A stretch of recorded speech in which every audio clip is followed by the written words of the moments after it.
Nagluto ako ng SB lahamang tawag dito. Ayan o. Ang ganda niya.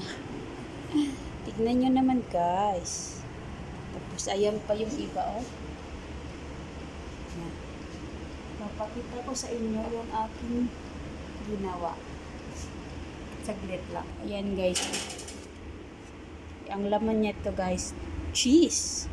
Tapos yung pizza natin. Tignan nyo naman.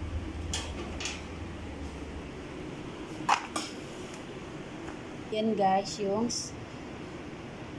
iftar natin ngayon. Muntik na ako mabulol guys. Ayan o. Tapos gagawa pa ako ng salik.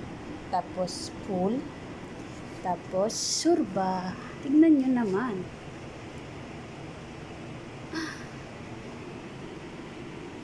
Magaling na ako magluto guys. Magaling na. Dapat talaga pinag-aaralan ang pagluluto. Yan. Sige na guys, magluto muna ako. Bye-bye!